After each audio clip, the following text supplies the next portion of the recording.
I felt like raisin in a bowl of cornflakes, you know what I mean?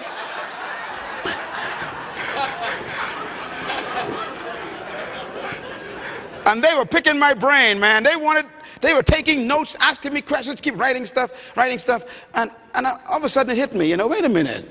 All these guys are millionaires, man. I ain't got no $1 million yet. I got it now, but I ain't got no $1 million yet.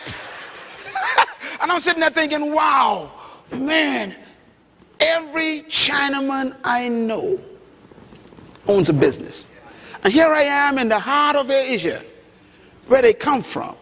And I said, sir, pardon me, I have a question that I need you to answer. And they looked at me.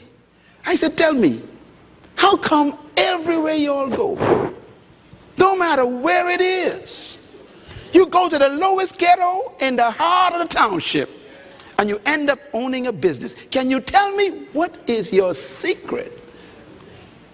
And they looked at each other and they laughed. And then they spoke in a language I didn't understand. Every time you all speak English. You all don't talk like that in front around me. I want to hear what you're saying. And they laughed.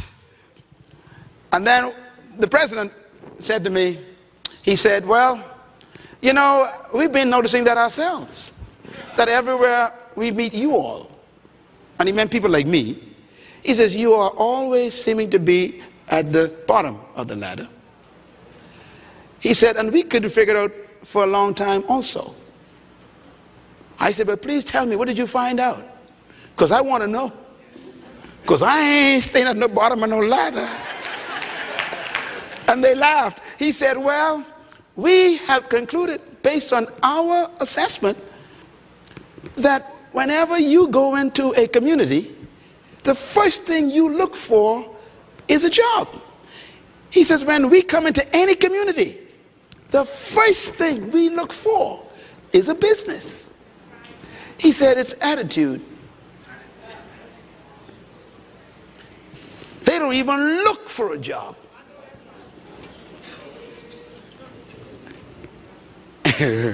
Any Chinese working for you? Come on, clap. Learn the lesson right now. Everybody say attitude. Attitude. They don't even think about employment. They think deployment. As a man thinketh, so he becomes. So here we were in Bainstown, in the ghetto of the island, and on Augusta Street, a street right across where we live, was this Chinaman in the heart of the poorest part of the island, and we buying from him. And I'm like, what are you doing here? Mentality. Tell your neighbor, deploy yourself.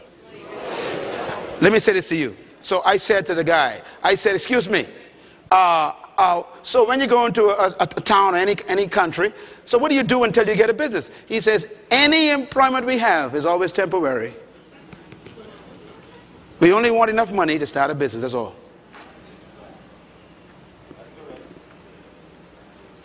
Mentality.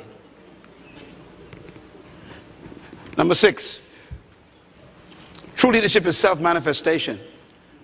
You become a leader when you discover who you are and decide to become it. And that's how it works. True leadership is self-manifestation.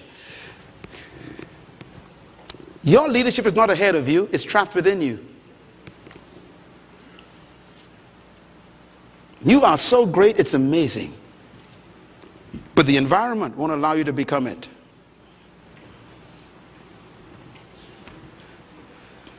One of the smartest men I know in my life is this man right here, Dr. Jerry Hunter. Smart, intelligent, have so many wonderful gifts. And I made a commitment to him last year. I said, the next few years, we're going to work together. I'm going to get stuff out of you. I'm going to get books out of you. I got to get some stuff out of you. Because you have so much to give to the world. Sometimes our past could hold us back. Mentality, just don't allow you to step out and take a risk. What you're doing now, It's not what you could do. Whatever you're impressed with, God's disappointed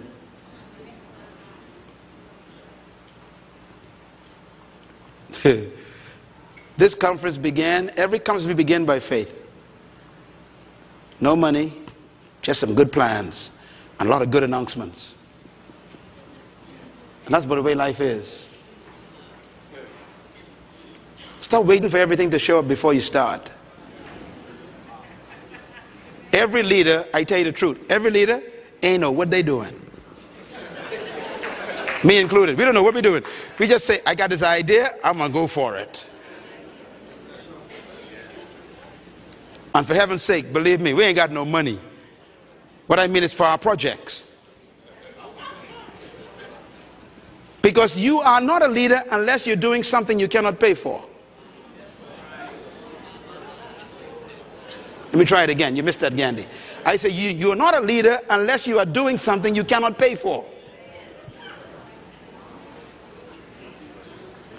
Leadership demands that you got to take risks.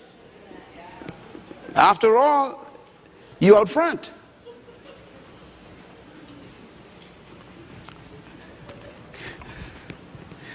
Number 7, leadership is self-exposure. When you expose your true self, get ready. People won't understand you, but go for it. Let us meet you before you die. I was in London one time, went up north to visit an old church that a guy told me about. I walked in this old church. The church was 200 years old. Old church, old wooden, a stone church.